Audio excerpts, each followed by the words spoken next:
Uma boa noite a todos, eu me chamo Vitor, sou um discípulo de Jesus, casado com a Marina, temos o privilégio de sermos pais de 3 bênçãos do Senhor, o Bernardo, nosso adolescente, o Luca e também a Maria Vitória, a Mavi, nossa gauchinha, caçulinha da família. Eu queria conhecer se há alguém hoje aqui, pela primeira vez aqui em nossa igreja, se você está conhecendo, foi convidado por alguém e é a primeira vez que você está aqui, dê um sinal com a sua mão para que a gente possa te conhecer. Amém? Temos algumas pessoas aqui, lá atrás também. Você pode aplaudir ao Senhor por essas pessoas? Eu vou pedir uma gentileza para você, que você se coloque em pé para que a igreja possa conhecer você e te dar um abraço bem apertado. Você que está perto de alguém aí que ficou em pé, dê um abraço nessas pessoas. Pode aplaudir ao Senhor. Seja muito bem-vindo, seja muito bem-vinda.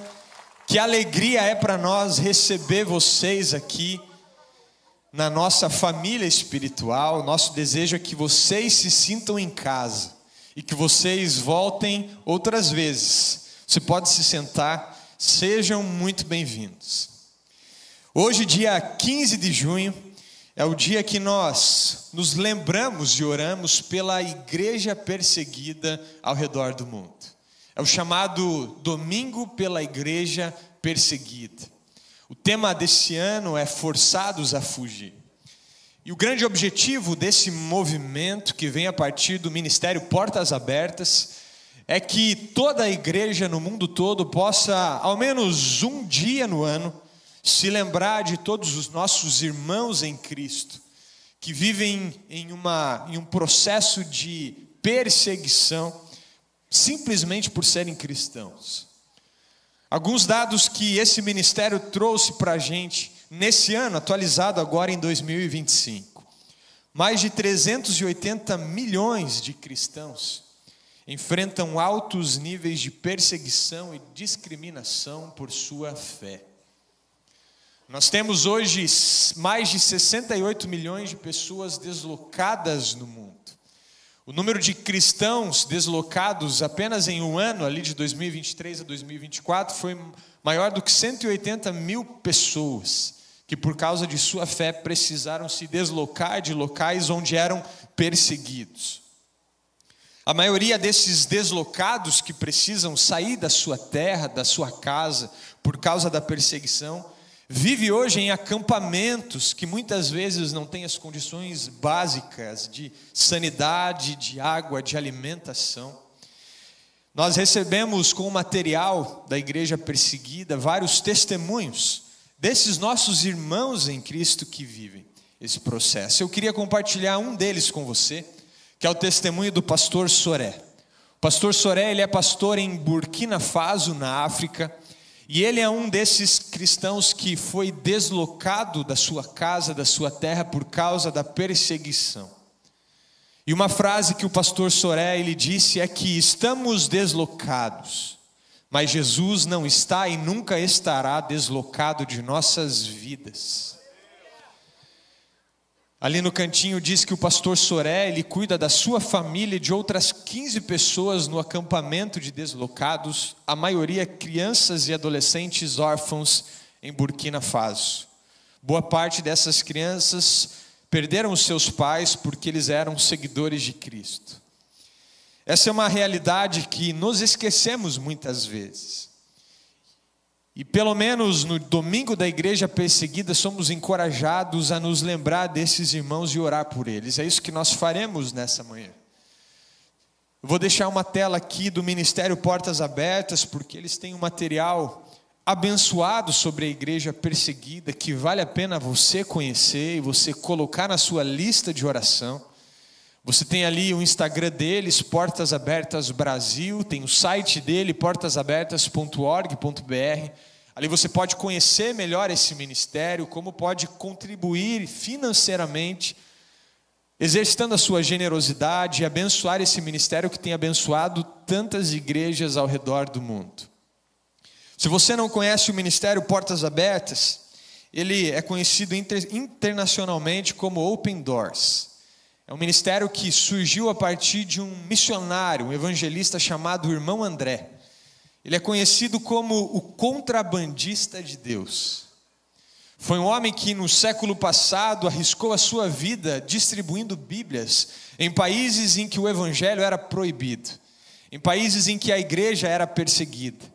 E esse homem dedicou toda a sua vida a esse ministério e então se tornou o ministério que hoje conhecemos no Brasil como Portas Abertas. O Senhor já chamou o irmão André 3 anos atrás, em 2022, mas ele deixou um grande legado de fé e de coragem naquilo que ele entendeu que era a missão dele para a expansão do evangelho. Dentre os vários testemunhos que o irmão André ele conta sobre o seu processo de luta para levar o evangelho a esses países, você pode encontrar isso facilmente na internet. Mas um dos testemunhos que ele conta é quando ele estava chegando na Coreia do Norte, com um carro abarrotado de Bíblias. E ele sabia que se os guardas pegassem essas Bíblias, não somente confiscariam as Bíblias, mas ele provavelmente seria morto ali. Então ele está chegando na divisa da Coreia do Norte e aqueles guardas pedem para ele parar o carro e naquele momento ele faz uma oração. Ele diz: Senhor, na tua palavra nós lemos várias histórias de pessoas que eram cegas e o Senhor as fez enxergar. Hoje eu quero te pedir que o Senhor faça pessoas que enxergam ficarem cegas, para que não encontrem as Bíblias que eu estou carregando aqui. E ele conta que aqueles guardas revistam o carro inteiro, pegam nas Bíblias e simplesmente não enxergam nenhuma das Bíblias e liberam ele para entrar no país. E ele diz que ao longo de todo o ministério dele, ele nunca perdeu uma Bíblia. Esse homem, ele deixou esse legado de fé e a partir desse ministério hoje, nós, pelo Evangelho, temos alcançado muitos países que vivem esse contexto de perseguição. Então eu queria convidar você a se colocar em pé agora, para que possamos juntos orar pela igreja perseguida. Orar pelos nossos irmãos que estão espalhados nesses países que você pode ver no mapa aqui atrás. Países onde falar do evangelho já é suficiente para você ser ao menos perseguido. Quanto maior a perseguição, maior são os riscos e maior é a consequência daqueles que seguem o evangelho e pregam a Cristo. Então todo esse material você tem acesso lá no site do Portas Abertas Brasil. E é por esses irmãos em Cristo, irmãos da fé, que nós vamos orar agora nessa noite. Pai querido, obrigado porque o Senhor tem levantado homens de Deus, mulheres de Deus, para levar a tua palavra e o teu evangelho em países distantes, em países onde a tua mensagem ela não é algo permitido, ela é proibida, e isso leva a grandes consequências a essas pessoas. Obrigado porque o Senhor as tem levantado, o Senhor tem dado coragem. A nossa oração nessa noite é que o Senhor dê perseverança para eles, que o Senhor os sustente, Pai, derrame toda a provisão que é necessário para eles, que essas famílias, mulheres, crianças, que hoje passam pelas necessidades básicas, possam ser visitados pelo Senhor nessa noite, recebendo tudo aquilo que eles precisam para permanecer na fé e continuar espalhando, Pai, o teu amor onde quer que eles vão. Obrigado pelo ministério de homens, assim como o irmão André, que dedicaram e gastaram a sua vida ao Senhor. E hoje vários frutos têm sido gerados a partir desse sacrifício. Continua levantando, Pai, homens e mulheres que assumem esse compromisso de coragem, de levar a tua palavra onde é necessário. Assim nós oramos nessa noite, no nome de Jesus. Amém. Amém. Você pode se sentar. Uma das frases mais conhecidas do irmão André, ele diz o seguinte: eu literalmente acredito que toda porta está aberta para ir e pregar o evangelho, desde que você esteja disposto a ir e não esteja preocupado em voltar. Ele não crê que existem portas fechadas para o evangelho. Todas as portas estão abertas, desde que tenhamos a coragem e o compromisso de ir, sem a expectativa de voltar. E uma das coisas que ele fala nas suas entrevistas é a inquietação dele com os ocidentais, Ele é um homem ocidental, um holandês que se naturalizou americano, mas ele fala que como incomoda os ocidentais viverem em países livres, com acesso à Bíblia, com acesso ao Senhor, a igrejas facilmente, e não temos o compromisso e o comprometimento que essas pessoas que vivem nesse contexto de perseguição vivem com o Senhor. Que esse desafio fique em nossos corações para colocarmos em prática durante o nosso dia. Que possamos nos lembrar de orar pela igreja perseguida, não somente em um domingo do ano, mas que isso possa constar na nossa oração diária, semanal. São os nossos irmãos em Cristo, que estão cumprindo um papel que muitas vezes nós não fomos chamados a fazer. São povos que precisam conhecer o amor de Jesus e não têm a facilidade que nós temos. E não podemos nos esquecer que apesar de no Brasil, país que nós moramos, não existir uma perseguição institucional ao Evangelho, às igrejas, aos cristãos, graças a Deus vivemos num país livre. Você pode livremente comprar uma Bíblia em qualquer livraria dessa cidade, você pode encontrar uma igreja para você frequentar e fazer parte de uma família espiritual. Apesar do Brasil não ser considerado um país não alcançado pelo Evangelho, afinal, somos mais de 20% do Brasil que hoje se considera evangélico, mas nós temos um povo não alcançado. Na nossa família existe um povo não alcançado. No nosso condomínio existe um povo não alcançado. No nosso trabalho existe um povo não alcançado. E nesses países que citamos, existem missionários que foram enviados para lá e têm dedicado a sua vida. Agora, sabe quem é o missionário que é enviado ao povo não alcançado da tua família? É você, sou eu. Sabe quem é o missionário que é enviado no teu trabalho para alcançar o povo não alcançado lá no teu trabalho? É você, sou eu. E eu sei que você tem ouvido isso domingo após domingo. Você já entendeu que a missão que o Senhor nos deixou de fazer discípulos, ela é pessoal, ela é para você e é para mim. Mas será que você está fugindo da missão? Será que apesar de ouvir semana após semana, você tem tentado se esconder de Deus? Você tem feito discípulos onde o Senhor colocou você? Sabe, a Bíblia conta a história de um homem que ele tentou fugir de Deus.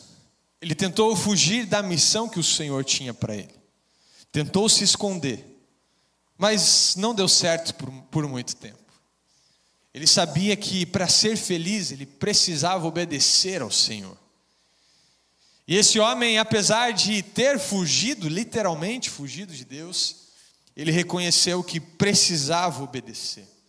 E é sobre essa história que eu quero compartilhar com você nessa noite, entender quais são as lições que a vida desse homem podem deixar para mim e para você naquilo que é a nossa missão de fazer discípulos. Por isso que o tema da nossa mensagem hoje é: não fuja da missão. Porque agora nós já sabemos qual é essa missão. Esse homem, ele era Jonas. Você provavelmente já ouviu a história de Jonas alguma vez na sua vida. Ou ao menos sabe que é aquele homem que ficou na barriga de um grande peixe.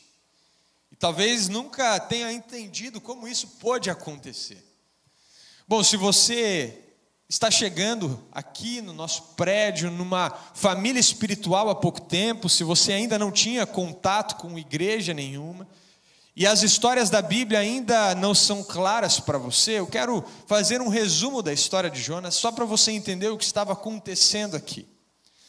Jonas, ele era um profeta de Deus, que um dia recebe uma ordem. Deus aparece para ele e diz: Jonas, eu quero que você vá a Nínive pregar a minha mensagem. Eu quero que você diga para o povo de Nínive que era um local onde existia muita iniquidade. Aquele povo não temia ao Senhor, por isso eles viviam em seus pecados. E então Jonas, por odiar aquele povo, Jonas não gostava dos ninivitas. Ele não queria dar a chance dos ninivitas se arrependerem. Ele então foge. Bíblia diz que ele compra uma passagem de barco e ele tenta ir para Tarsis, que era completamente do outro lado de Nínive. Porém, naquele barco chega uma tempestade muito forte. Uma tempestade incomum para aquele tipo de mar. Não existia aquele tipo de tempestade. Então, os próprios tripulantes sabiam que existia algo de errado ali. E eles então tiram sortes para saber quem era o culpado por aquela tempestade. E as sortes caem em Jonas. E eles entendem que Jonas é o culpado. E Jonas prontamente assume, diz: realmente sou eu. Eu estou fugindo do meu Deus. Meu Deus me deu uma ordem e eu estou fugindo. Mas me lancem no mar, que essa tempestade vai parar. E aqueles homens então lançam Jonas no mar e a tempestade para. Mas Jonas morreria ali naquele mar. Deus, pela sua misericórdia, envia então um grande peixe para engolir Jonas e salvá-lo daquele mar. E também para dar alguns dias de reflexão para Jonas ali dentro, em solitude. E naquele tempo de solitude por 3 dias na barriga daquele peixe, Jonas ele se arrepende, ele ora pedindo uma nova chance ao Senhor e ele se compromete a ir até Nínive, levar a mensagem de Deus para os ninivitas. Então o Senhor dá uma ordem para a baleia e ela vomita Jonas em uma praia. Eu desde pequeno ouvia que a baleia tinha vomitado Jonas na praia de Nínive. Ouvi alguma vez no ministério com as crianças e eu acreditei isso a minha vida toda. Mas, na verdade, ele era bem distante de Nínive. Ele estava bem mais longe do que ele estava quando ele decidiu fugir. Ele teve que caminhar muito para voltar até Nínive. Mas ele obedece. Mas o que acontece depois que Jonas obedece? Que ele vai até Nínive, que ele prega para aquele povo. O que será que acontece com aquele povo? Será que hoje aqui há algumas pessoas que não têm sido como Jonas? Será que você, muitas vezes na nossa vida, não somos como Jonas? Que fugimos daquilo que Deus tem pedido para nós? Às vezes não são em coisas grandes, às vezes em pequenas ações e missões do dia que o Senhor teria para nós e nos escondemos. Às vezes é no Uber que você entra e o Senhor fala do meu amor para esse motorista. E você fica em silêncio. Pode ser aquele colega de trabalho que o Senhor constantemente te lembra de que ele precisa conhecer Jesus. Mas você fica com vergonha, você se esconde, você foge dessa missão. O que Jonas fez depois de obedecer ao Senhor na sua segunda chance que ele teve? Queria convidar você a abrir a sua Bíblia no livro de Jonas, capítulo 3. Vamos ler juntos os primeiros versículos. Se você não trouxe sua Bíblia, acompanhe conosco aqui no telão. Mas se você trouxe, abra no livro de Jonas. Jonas é um profeta, então você vai encontrar o livro de Jonas lá no final quase do Antigo Testamento. E abra no capítulo 3.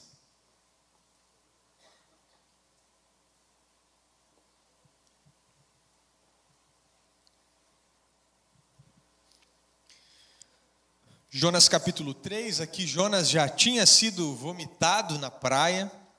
Então vem a palavra do Senhor novamente para ele pela segunda vez. Isso ali no verso 1. E no verso 2 o Senhor diz assim: vá à grande cidade de Nínive e pregue contra ela a mensagem que eu lhe darei. Jonas obedeceu a palavra do Senhor e foi para Nínive. Era uma cidade muito grande, sendo necessário 3 dias para percorrê-la.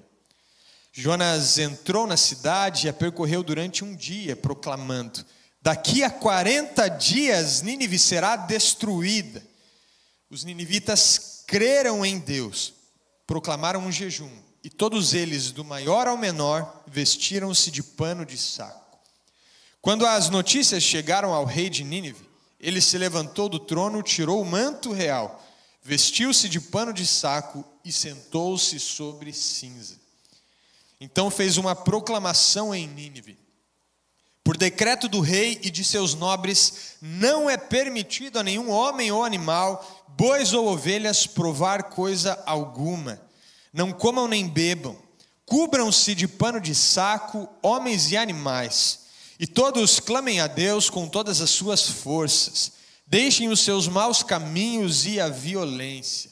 Talvez Deus se arrependa e abandone a sua ira, e não sejamos destruídos. Tendo em vista o que eles fizeram e como abandonaram os seus maus caminhos, Deus se arrependeu e não os destruiu como tinha ameaçado. Após aquela fugida de Jonas, aquela tentativa de fugir, Jonas ele então obedece. E nesse processo de obediência, o Senhor usa a vida de Jonas para pregar aquela mensagem que o Senhor tinha entregue, e o povo se converte. O povo se arrepende dos seus maus caminhos, o povo se humilha e se quebranta diante do Senhor. E essa história de Jonas, essa história que a palavra de Deus nos ensina, ela traz algumas lições sobre essa nossa missão que recebemos do Senhor. A primeira lição é que a mensagem, quando ela vem do Senhor, ela move o coração do povo. A mensagem que vem de Deus move o coração do povo.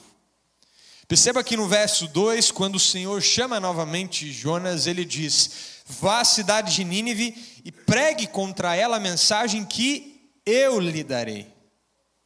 Não era a mensagem que Jonas tinha para aquele povo, era a mensagem que Deus iria entregar. E no verso 3 diz que Jonas obedeceu a palavra do Senhor e foi para Nínive. Ele foi levar a palavra que vinha de Deus. Jonas tinha uma mensagem clara para ser entregue. Mas o grande segredo para que aquele quebrantamento e arrependimento acontecesse num povo tão ímpio é porque a mensagem ela tinha vindo de Deus. Sabe, muitas vezes nós paralisamos quando somos chamados a cumprir a missão de fazer discípulos, porque achamos que nós não somos capazes de convencer alguém, porque achamos que nós não temos a habilidade suficiente para poder explicar a mensagem de Deus e convencer as pessoas que estarão ouvindo. E na verdade isso é uma grande realidade. Se você tentar convencer alguém do pecado, você não vai conseguir. Nós temos uma mensagem que foi nos entregue. Essa mensagem é o Evangelho. E quando você entrega para alguém a mensagem que já foi entregue pelo Senhor, Ele tem poder para convencer. O Espírito Santo é quem convence os alvos de amor que você tem, não é você. Por isso nós precisamos entregar a mensagem que vem do coração de Deus e não a nossa. Se a mensagem vier do Senhor, o próprio Espírito Santo dele vai atuar no coração das pessoas que estarão ouvindo.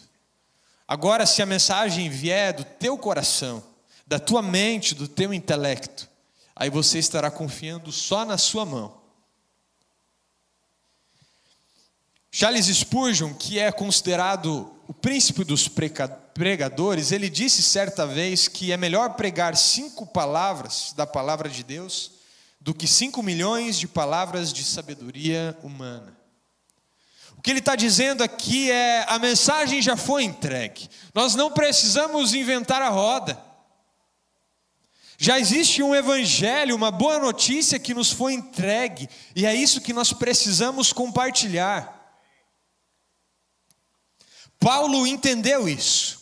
Por isso ele escreveu na sua primeira carta aos Coríntios, capítulo 2, que ele escolheu pregar através de uma linguagem simples o Evangelho. Paulo não era alguém ignorante.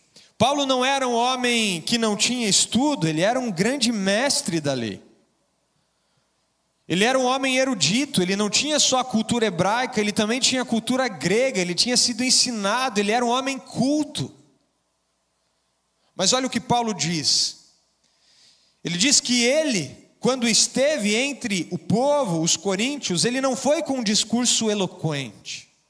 Ele não foi com muita sabedoria para lhes proclamar o mistério de Deus, pois ele decidiu nada saber entre eles a não ser Jesus Cristo e este crucificado. Ele estava falando: o evangelho é suficiente, não precisamos acrescentar nada mais. Ele vai dizer no verso 4: a minha mensagem, a minha pregação não consistiram de palavras persuasivas de sabedoria, mas consistiram de demonstração do poder do Espírito, para que a fé que vocês têm não se baseasse na sabedoria humana, mas no poder de Deus. Paulo tinha entendido que o segredo não era a sabedoria humana, não era o intelecto, não era a grande força que ele tinha de se expressar e o seu poder de persuasão, mas era a mensagem simples do Evangelho, porque isso permite que a demonstração do poder do Espírito Santo aconteça e nenhum mérito vem para nós. O autor Tim Keller, ele diz que o Evangelho é uma boa notícia, não um bom conselho. Um dos grandes desafios, e que nós erramos muitas vezes, é porque queremos falar do Evangelho para as pessoas não como uma boa notícia, mas como um conselho. Queremos dizer aquilo que ela precisa fazer ou não fazer, mas o Evangelho é uma boa notícia, é algo que já aconteceu.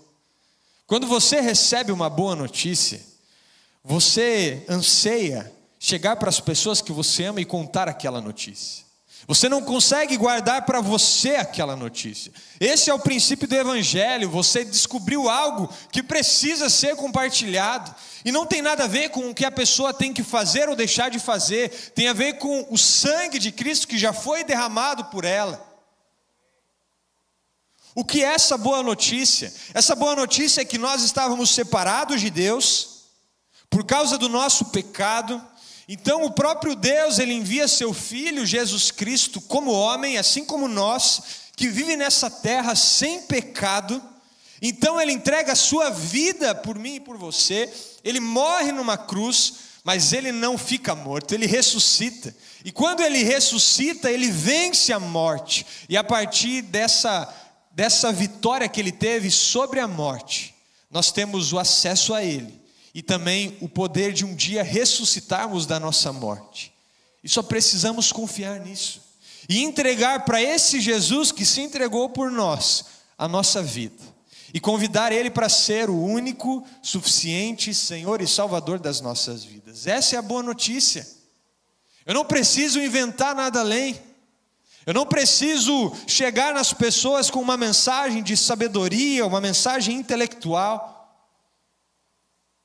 Isso nos faz muitas vezes paralisar e não cumprir a missão. Nós somos apenas o carteiro. Há algum carteiro aqui hoje? Não consigo enxergar, mas de manhã nós tínhamos um carteiro ali que o Leandro conhecia. Qual é a função de um carteiro? Hoje a gente quase não troca mais cartas, né? Mas quando eu ouço a história dos meus avós, os meus avós começaram a namorar com 14 anos de idade. Mas para os adolescentes, o namoro naquela época era só enviar carta no correio um para o outro. Tinha nada além, tá bom? Eles se viam na escola, eles nem se cumprimentavam. Para os adolescentes não se animarem. Então com 14 anos eles começavam a escrever cartas uns para os outros. Você imagina a ansiedade que eles ficavam esperando aparecer o carteiro na frente do portão, bater palmas e trazer uma carta nova. Mas aí eu te pergunto, para aqueles adolescentes que esperavam aquela mensagem chegar, que importância tinha o carteiro, além de entregar aquela carta? Inclusive deveríamos valorizar mais os carteiros, porque sem eles, as nossas encomendas não chegariam. As compras que você faz na Amazon, no Mercado Livre. Mas o que importa ali é a carta e aquele que enviou a carta. Às vezes nós nos consideramos importantes demais. E o que importa não é a gente. é aquele que envia a mensagem e aquele que vai ouvir a mensagem.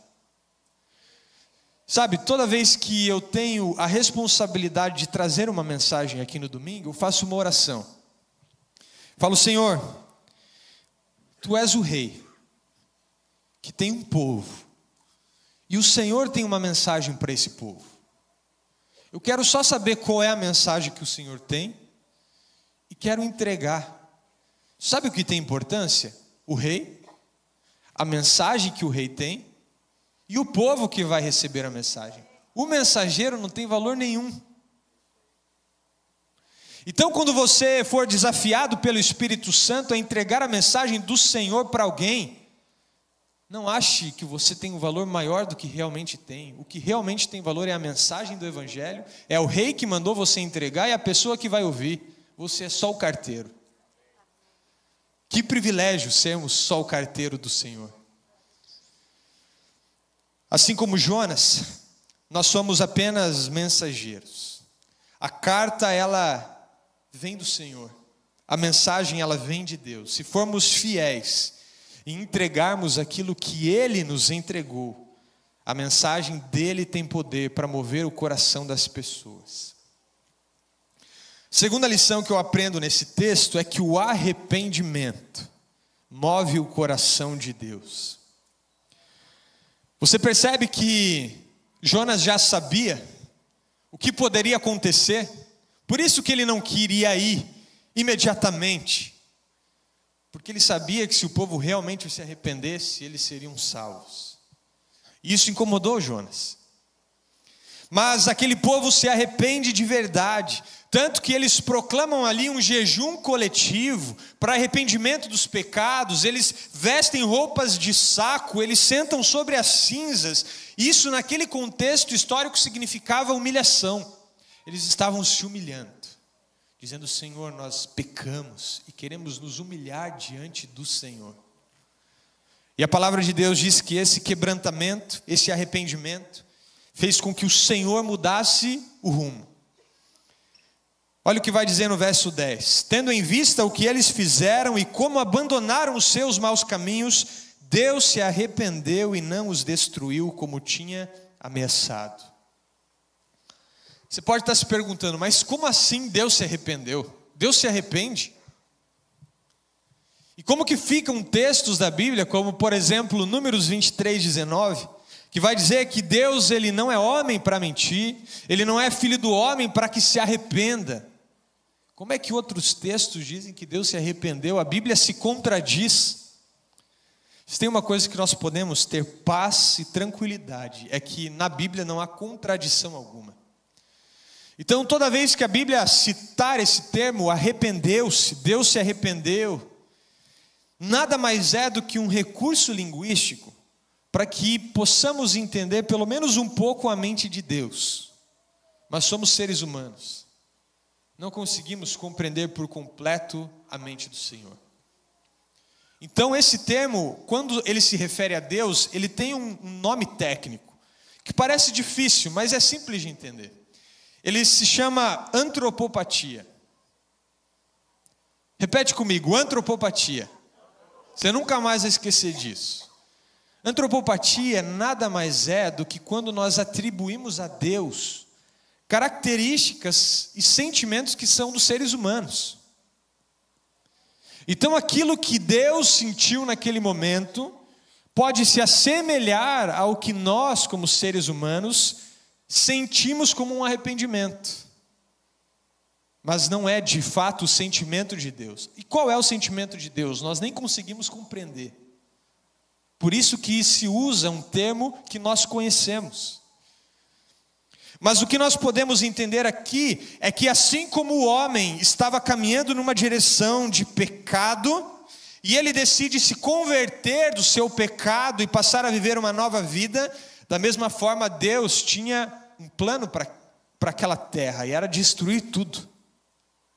Mas como o homem se converteu ao Senhor, o Senhor também mudou o rumo do que iria acontecer. Em Jeremias capítulo 18, versos 7 a 10, nós vemos mais uma vez, uma explicação de como o Senhor, Ele move o seu coração quando o povo se arrepende. E Ele diz assim: se em algum momento eu decretar que uma nação ou reino seja arrancado, despedaçado e arruinado, e se essa nação que eu adverti converter-se da sua perversidade, então eu me arrependerei e não trarei sobre ela a desgraça que eu tinha planejado. Da mesma forma, o oposto também acontece. O Senhor, Ele continua falando no verso 9, que se em alguma outra ocasião Ele decretar que uma nação ou reino seja edificado e plantado, ou seja, seria abençoado, prosperado, mas essa nação fizer o que Ele reprova e não obedecer, então Ele também se arrependeria do bem que Ele pretendia fazer. Qual foi a diferença entre Davi e Saul? Os dois foram reis de Israel, importantes reis. Os dois eram homens, seres humanos, e portanto erraram, pecaram. Mas Saul teve o seu reino tirado dele. A Bíblia diz que o Senhor reprovou Saul. E diz que o Senhor se arrependeu de ter colocado Saul como rei. Mas sobre Davi, a Bíblia diz que ele foi um homem segundo o coração de Deus. Mas ambos pecaram. Qual foi a diferença? É que Saul, quando pecou, ele insistiu em dizer que estava certo. Ele insistiu em dizer que ele estava obedecendo ao Senhor. Ele disse para Samuel: mas eu obedeci ao Senhor, eu fiz exatamente o que me foi pedido. Ele não se quebrantou, ele não se humilhou, ele não confessou o seu pecado. E por isso ele foi reprovado diante de Deus. Já Davi, no seu pecado, ele reconhece o seu erro. Em 2 Samuel, a Bíblia vai dizer da repreensão que o profeta Natã fez. E vai falar da resposta de Davi, que é: eu pequei contra o Senhor. Ele não se defendeu. Ele não deu desculpas para o erro dele. Ele simplesmente se quebrantou e reconheceu que tinha pecado. Logo depois, Davi ele escreve um salmo após a sua queda e esse quebrantamento que ele viveu. E o Salmo 51 começa assim: tem misericórdia de mim, ó Deus, por teu amor, por tua grande compaixão, apaga as minhas transgressões, lava-me de toda a minha culpa, purifica-me do meu pecado.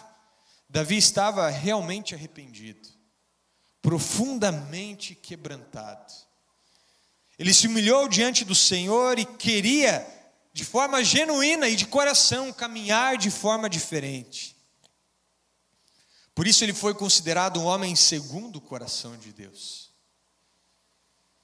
E Davi sabia disso, tanto que no final desse capítulo ele escreve no verso 17: os sacrifícios que agradam a Deus são um espírito quebrantado, um coração quebrantado e contrito, ó Deus, não desprezarás. Davi sabia que um coração genuinamente quebrantado, um coração que se humilha diante do Senhor quando erra, é algo que move o coração de Deus. Como você tem agido quando faz algo de errado?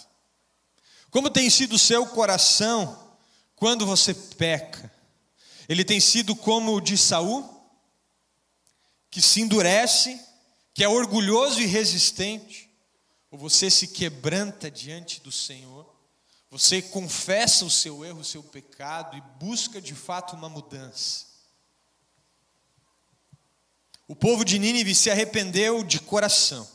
Eles se quebrantaram. Isso permitiu que o Senhor olhasse para eles com compaixão e misericórdia.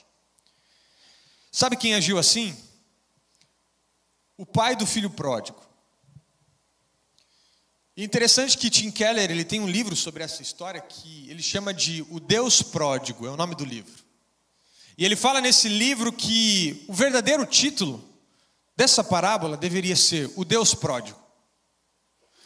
Porque pródigo significa aquele que gasta sem pensar, aquele que gasta demasiadamente, aquele que gasta sem limites. E de fato, o filho foi pródigo. O filho gastou todos os bens e riquezas que ele tinha recebido como herança, com imundícies sem limites. Mas ele diz que teve alguém que foi ainda mais pródigo do que o filho. O pai. O pai derramou amor, graça e compaixão sem limites. O pai, ele derramou misericórdia sobre aquele filho de forma demasiada, muito além do que ele merecia.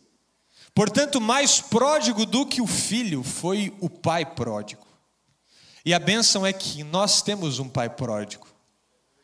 Deus é esse pai que derrama sobre nós misericórdia, graça e perdão sem limites, quando nós realmente nos quebrantamos.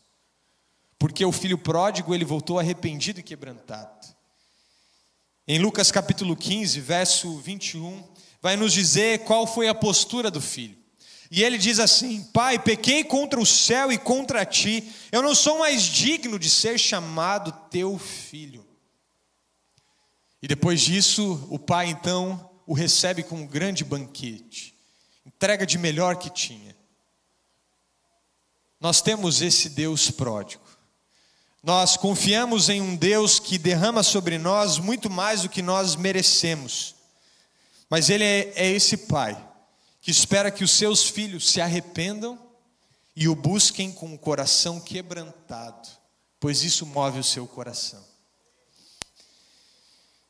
E a terceira lição que a história de Jonas me ensina é que o amor e a compaixão pelo povo é que movem o nosso coração. É o que deve mover o nosso coração. Uma das coisas que é muito interessante da Bíblia é que nem tudo que está na Bíblia é uma orientação de como fazer. Quando você vai lendo a Bíblia, você com mesmos personagens bíblicos, você aprende o que fazer e aprende o que não fazer. Quando você vai lendo os próprios reis de Israel, Saul, você depois vê Davi, depois vê Salomão, você vê os acertos que eles tiveram, mas vê os erros também. A Bíblia, ela é tão rica que ela nos permite aprender com os erros dos seus personagens. E aqui eu quero trazer uma lição de algo que aprendemos com um erro de Jonas. Jonas, ele foi até Nínive, ele obedeceu a Deus. Mas não foi uma obediência inteira. Não foi uma obediência de coração. Ele não queria que o povo se arrependesse. Ele não amava aquele povo. Então no capítulo 4, o último capítulo desse pequeno livro do profeta Jonas, ele conta qual foi o resultado disso na vida de Jonas. Jonas, ele prega, aquele povo se arrepende. Mas a Bíblia vai dizer que Jonas ficou profundamente descontente com isso e enfureceu-se.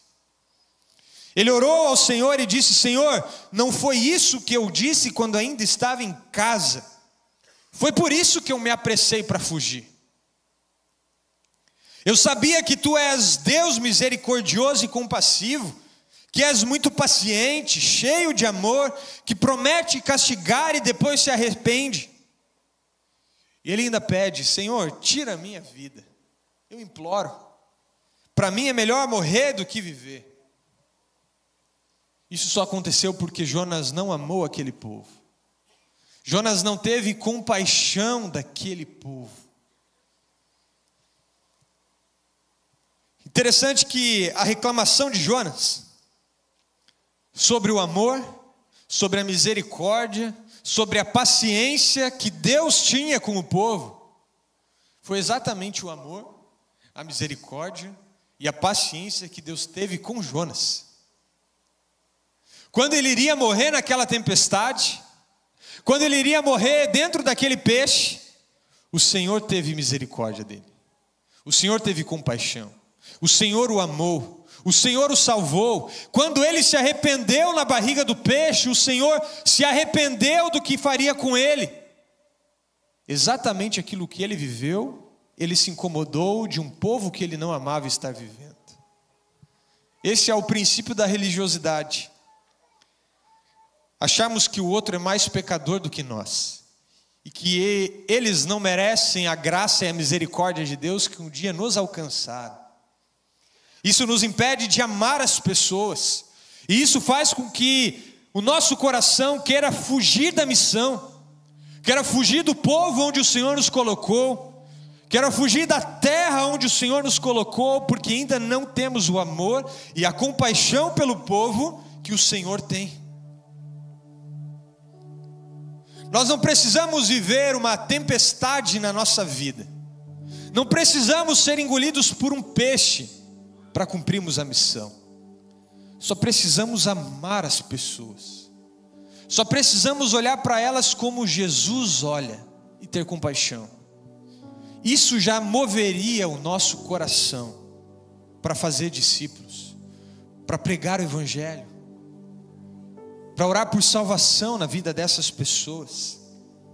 Por isso que o caminho para não fugir da missão é o amor e a compaixão pelo povo. Esse é o melhor caminho. Portanto, ame a cidade onde o Senhor colocou você. Ame o povo onde o Senhor te colocou. E aqui é um amor espiritual pelas pessoas, pelas vidas que lá estão.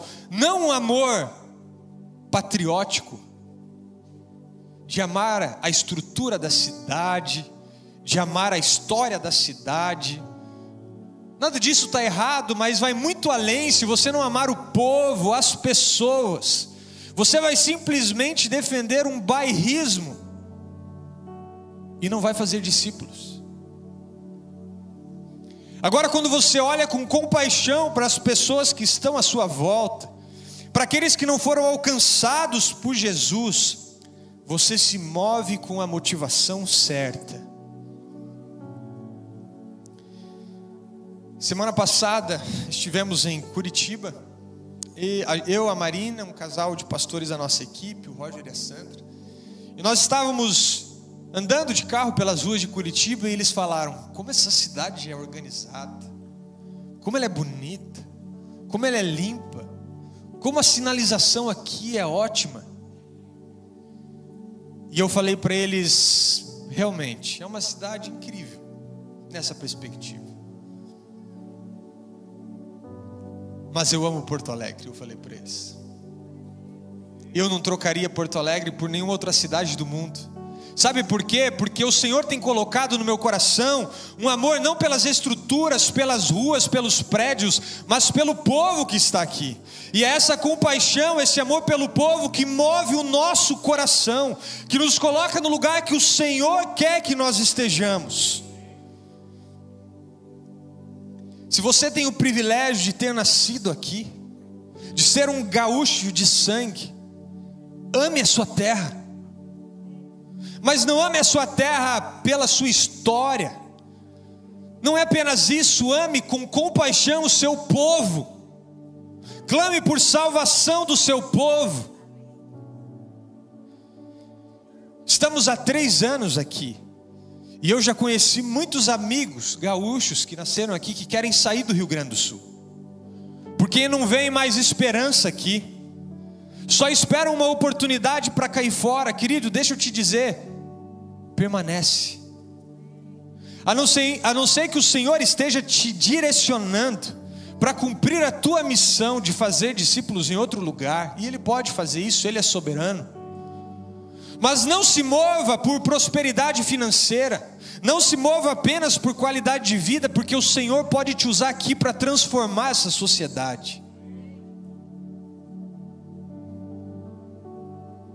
Tudo que eu ouço, eu sei que é uma verdade. Eu sei que temos desafios aqui, eu sei que há muito o que fazer, mas o Senhor nos colocou aqui para transformar essa cidade. E o que vai transformar essa cidade não são os governantes, não são os políticos, não são os administradores, é o Evangelho. Somente Ele tem poder para transformar. Você sabe uma das coisas que aconteceu em todos os países que viveram um grande avivamento? O índice de criminalidade foi lá embaixo, quase zero. As cadeias, as prisões, elas ficavam vazias. A prosperidade daqueles países começou a crescer de uma forma exponencial. Sabe por quê? Não eram pelos governantes, é porque o evangelho salvou aquela cidade. O sangue de Jesus lavou os pecados daquela nação, e isso permitiu com que aquele povo colhesse os frutos disso na sociedade. Essa é a esperança que eu tenho para essa terra. Não são nas pessoas, nos políticos. Essa semana eu tive uma alegria muito grande, conversando com um amigo gaúcho, que há vários anos, há 2 anos mais ou menos, falava para mim que o sonho dele era passar em um concurso público fora. E nós inclusive orávamos por ele na célula por isso. Mas eu sempre falava para ele: cara, você tem certeza que você vai sair daqui? E ele dizia: não, aqui não dá mais, eu preciso, lá eu vou ganhar em outro estado 3, 4 vezes o que eu ganho aqui. Mas essa semana ele me chamou para conversar e disse: Deus me disse para ficar, porque eu estou vendo o que Deus está fazendo nesse estado e eu quero fazer parte disso. Eu não quero abrir mão de ver a minha terra sendo transformada, então eu vou ficar aqui, eu não vou fugir da missão. Se Deus fez você nascer aqui, ou se Ele te trouxe para cá de uma outra terra, assim como Ele fez comigo, é porque nós temos um propósito espiritual nessa terra. Esse propósito não é ganhar dinheiro, não é prosperar. Isso pode acontecer, o Senhor pode te abençoar com isso aqui, mas o grande propósito que nós temos é fazer discípulos, é ganhar essa cidade, essa terra para Jesus, é construir tesouros que são eternos e não terrenos. Quero concluir te fazendo uma pergunta: você realmente ama o teu povo? Você realmente ama a sua terra? Muito além do que apenas a tradição? Você tem compaixão das pessoas que estão aqui?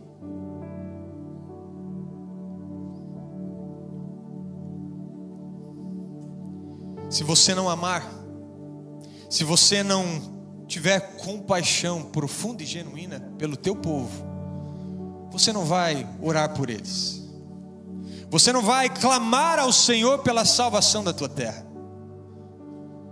E sabemos que isso não é algo que nós podemos produzir artificialmente no nosso coração. Eu posso tomar uma decisão e inclinar o meu coração a amar, mas esse amor ele vai ser gerado pelo Espírito Santo no meu coração. Abra o seu coração para viver isso, para o Espírito gerar em você. Somente com esse amor e essa compaixão você vai orar e você vai clamar para que o Senhor salve a nossa terra, para que o Evangelho se espalhe nessa terra, na nossa cidade, no nosso estado. Somente com amor e compaixão você vai orar para que as igrejas do nosso estado cresçam exponencialmente, para que alcancem mais pessoas nessa terra. Quantas vezes você já orou por isso? Quantas vezes você já pediu isso ao Senhor? Nessa conferência que estávamos em Curitiba, ouvimos um homem de Deus chamado Larry Titus, e ele contou uma experiência que ele teve recentemente na Coreia do Sul. Ele esteve na conferência Lausanne, uma das maiores conferências cristãs do mundo, na maior igreja evangélica do mundo, uma igreja na Coreia que tem mais de 1 milhão de membros. E no momento em que ele estava vivendo ali um profundo impacto espiritual, ele faz uma oração chorando e falando: Deus, por que nós não temos uma igreja com 1 milhão de membros nos Estados Unidos? Por que nós não temos uma igreja com 1 milhão de membros no Texas, que é onde ele mora? Por que isso ainda não aconteceu na minha terra? Então o Senhor responde para ele: porque ninguém pediu. Ninguém nunca me pediu isso lá. Aqui onde você está, essa terra derramou lágrimas, suor e sangue para que isso acontecesse um dia. E ele diz que a partir dali ele começou a orar grande, clamar grande, pedir que o Senhor fizesse grandes coisas onde ele mora. E ele então nos encorajou, os participantes daquela conferência, a orarmos grande. E foi um momento de um encontro profundo com Deus. E eu então, numa ministração, comecei a chorar. E eu pedi para o Senhor: Senhor, eu quero um número. Eu não quero orar por algo do meu coração e da minha mente. Eu quero que o Senhor me revele quantas pessoas podem ser alcançadas. Eu quero orar grande, eu quero orar com fé, mas eu quero orar sobre algo que vem do teu coração, Senhor. Então, de olhos fechados, o Senhor me dá um número. Ele diz 10 mil. E quando veio aquele número de 10 mil no meu coração, eu lembrei de uma palavra do Tércio, em que ele compartilhou que teve um sonho com esse número. E eu comecei a chorar e a clamar: Senhor, então eu vou orar por isso, eu vou clamar por isso. Nos permita como igreja alcançar 10 mil pessoas, que impactarão a sua cidade, o seu bairro, os seus trabalhos, o nosso estado. Só que enquanto eu estava fazendo essa oração, eu tive uma visão, eu vi um estádio cheio. E eu lembro que eu falei assim: Senhor, mas nesse estádio tem muito mais do que 10 mil pessoas. E o Senhor me disse: você não entendeu? Não são 10 mil pessoas, são 10 mil casas abertas nesse estado. São 10 mil líderes de célula que irão alcançar 100 mil pessoas nesse estado. O evangelho vai se espalhar, a sociedade será transformada. Nós cremos que o Senhor é poderoso para isso. E a partir dali eu passei a orar por esse milagre, porque multiplicação é milagre. Nós temos um Deus grande, nós podemos orar grande. Não é nada sobre nós, somos apenas os mensageiros, apenas os carteiros que entregam a mensagem. Mas o nosso Deus é grande, Ele tem poder para fazer infinitamente mais do que nós pedimos ou pensamos. Não podemos subestimar o nosso Deus. Queria convidar você para se levantar agora. Nós vamos ter um tempo de oração. E eu te convidei para levantar, porque isso não é sobre quem está aqui em cima do palco. Isso é sobre cada um dos discípulos que o Senhor já ganhou. E eu quero te dizer: você é um profeta dessa terra. Você é um profeta que o Senhor tem levantado para levar a mensagem dEle onde você está. O Senhor tem levantado cada um de nós como profetas dessa terra.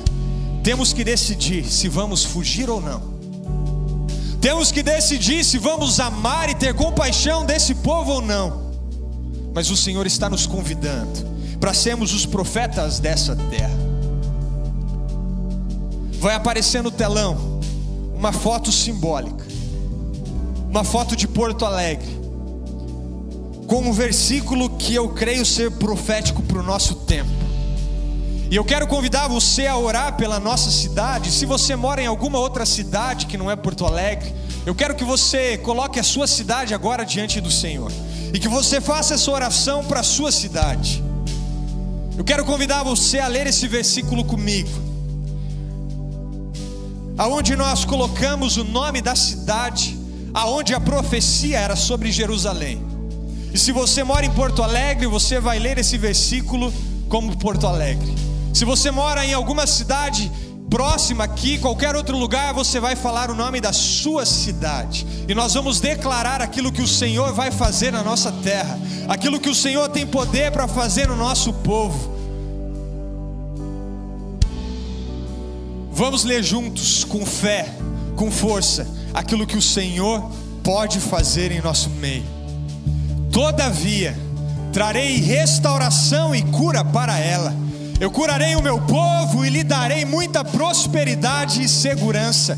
Eu mudarei a sorte de Porto Alegre e a reconstruirei como antigamente. Eu os purificarei de todo o pecado que cometeram contra mim, e perdoarei todos os seus pecados de rebelião contra mim. Então Porto Alegre será para mim uma fonte de alegria, de louvor e de glória, diante de todas as nações da terra que ouvirem acerca de todos os benefícios que eu faço por ela. Elas temerão e tremerão diante da paz e da prosperidade que eu lhe concedo. Aleluia, aplauda ao Senhor.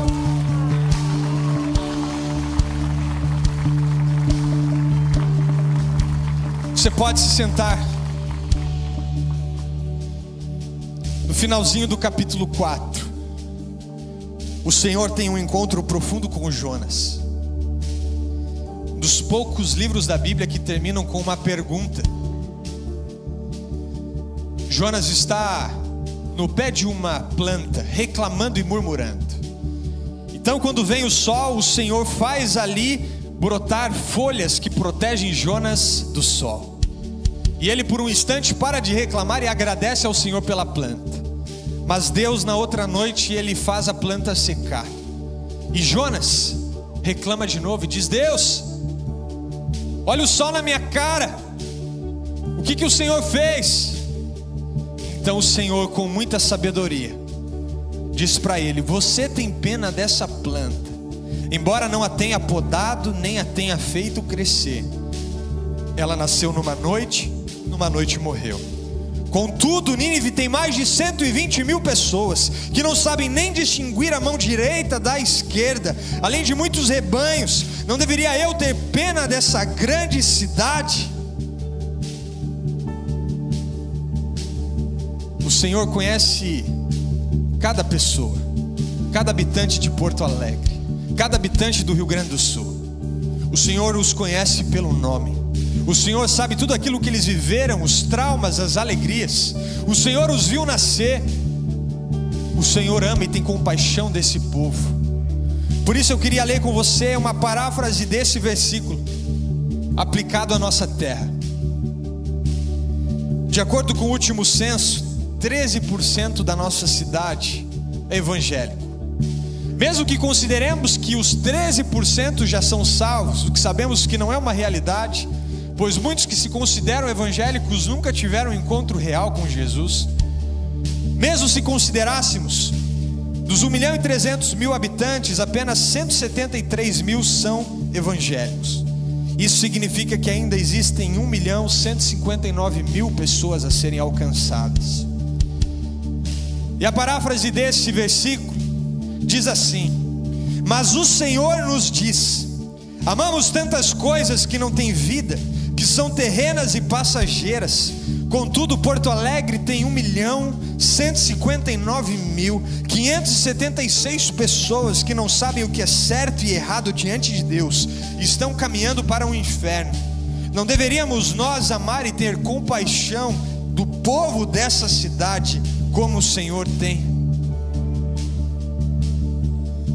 Não deveríamos nós amar e ter compaixão do nosso povo? Eu vou convidar mais uma vez você a se colocar em pé, porque agora faremos uma outra oração de fé. E eu vou convidar aqui dois servos da nossa equipe. Pela manhã nós tivemos um porto-alegrense representando os gaúchos e um goiano representando aqueles que o Senhor tem trazido de outras terras. Agora à noite nós vamos expandir essa representatividade. Nós teremos um gaúcho de Ivoti representando os gaúchos, e teremos um venezuelano que deixou a sua terra, o seu país, para fazer discípulos nessa terra, para amar esse povo.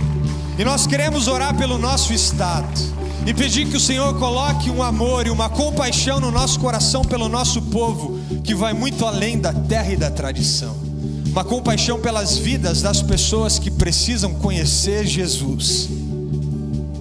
De acordo com o último censo, das 8 milhões de pessoas que nós temos no nosso estado, das 10 milhões de pessoas que nós temos no nosso estado, 8.500.000 pessoas não conhecem Jesus. E sabemos que esse número pode ser maior. Há 8.500.000 pessoas que precisam ser alcançadas pelo Evangelho, e o Senhor tem chamado eu e você para essa missão. Então feche os seus olhos, estenda a sua mão. Pode ser para a bandeira de forma simbólica, pode ser para qualquer local, direção desse auditório, representando todo o nosso estado, e vamos orar. Pai Santo, nós cremos que o Senhor tem poder para lavar essa terra. Nós cremos que o Senhor tem poder para transformar a nossa sociedade. Nós estamos aqui representados por aqueles que são gaúchos de sangue, que nasceram aqui, e também aqueles que são de coração, que deixaram para trás a sua terra, deixaram para trás o local onde o Senhor nos fez nascer, para amarmos esse estado, para amarmos esse povo e essa terra, e clamamos por eles nessa noite. Pai, coloca em nós, gera em nós um amor e uma compaixão por esse povo, muito além da tradição, muito além daquilo que nós já aprendemos desde a escola, mas um amor pelas vidas que estão sendo perdidas, por essas 8 milhões de pessoas que estão indo para o inferno, e nós temos a salvação, nós conhecemos a cura para essa doença. Pai, perdoa o pecado do nosso povo, perdoa o nosso pecado, pecado que talvez por séculos tem sido gerado nessa terra. Nós nos arrependemos e pedimos: lava-nos com o teu sangue, Pai, derrama sobre nós o teu sangue, para que possamos ver uma transformação acontecendo, uma salvação nesse estado, que pessoas sejam salvas em nome de Jesus, amém. Aplauda ao Senhor, aplauda ao Senhor.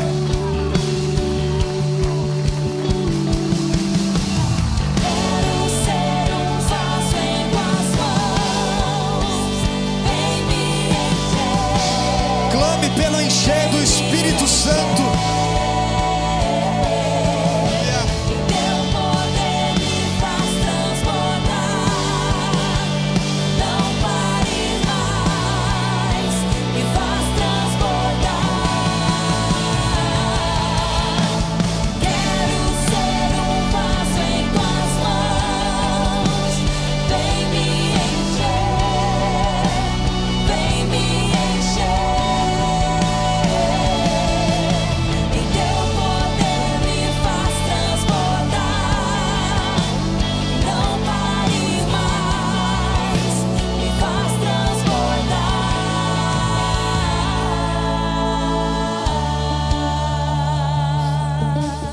Posso finalizar essa noite sem dar oportunidade para aqueles que entenderam toda a mensagem da noite, sentiram algo especial no coração e talvez nem consigam explicar direito, mas que você nunca fez uma oração entregando a sua vida para Jesus, convidando Jesus para ser o Senhor e Salvador da sua vida. Você que talvez esteja aqui pela primeira vez, ou não, você já tem vindo há algum tempo, mas você ainda não fez essa oração, e hoje você quer dar esse passo de compromisso com Jesus. Veja bem, não é um compromisso com igreja, com instituição, é um compromisso com Jesus como Senhor da sua vida. Se você quer fazer essa oração, eu vou te convidar a repetir uma oração aqui comigo, aí do seu lugar. E ao fazer essa oração de forma genuína, com o seu coração realmente arrependido e quebrantado, você recebe o perdão de todos os seus pecados. A palavra de Deus nos diz que Jesus morreu por mim e por você. O sangue dele foi derramado e os teus pecados serão perdoados pelo sangue de Cristo que foi derramado. Quando você faz essa oração, ele perdoa todos os seus pecados. Você recebe também o Espírito Santo de Deus, que é a presença do próprio Deus morando em você, caminhando com você dia após dia. E ao fazer essa oração, você também recebe a vida eterna. É o privilégio, o direito de passar a eternidade ao lado do Senhor. Se você quer fazer essa oração, você pode repetir assim comigo: Senhor Jesus, eu reconheço que sou pecador e preciso do teu perdão. Me arrependo dos meus pecados nessa noite e te convido para ser o meu único, o meu suficiente Senhor e Salvador. Toma a minha vida e o meu coração, coloca o teu Espírito Santo em mim, para que eu caminhe contigo todos os dias, em nome de Jesus, amém, amém. Alguém que fez essa oração hoje pela primeira vez, dá um sinalzinho com a sua mão, amém, aleluia. Ah, mais alguém que fez amém lá atrás, aleluia, aleluia, aplauda o Senhor. E eu quero convidar você que fez essa oração pela primeira vez a vir aqui à frente. Eu quero cumprimentar você, eu quero orar pela tua vida. Queremos estar junto com você nessa decisão tão importante. Então, se você fez essa oração, vem até aqui. Se você viu que alguém levantou a mão, traz junto. Amém. Seja bem-vindo, família de Deus. Seja bem-vindo. Pode ficar aqui que a gente vai orar juntos. Amém. Estão chegando. Você que fez essa oração, não fique com vergonha. Não se constranja. Você está no ambiente da tua família espiritual. Amém. Seja bem-vindo. Há mais alguém que quer receber a sua oração? Amém. Estão vindo ali atrás. Se você é um líder de célula, eu quero convidar você para se aproximar dessas pessoas, abraçá-los, orar com eles. Amém.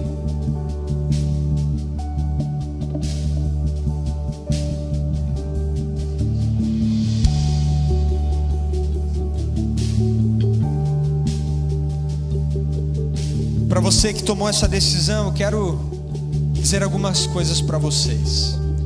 Nós cremos de verdade que esse é o dia mais importante da vida de vocês, porque é quando vocês nascem de novo.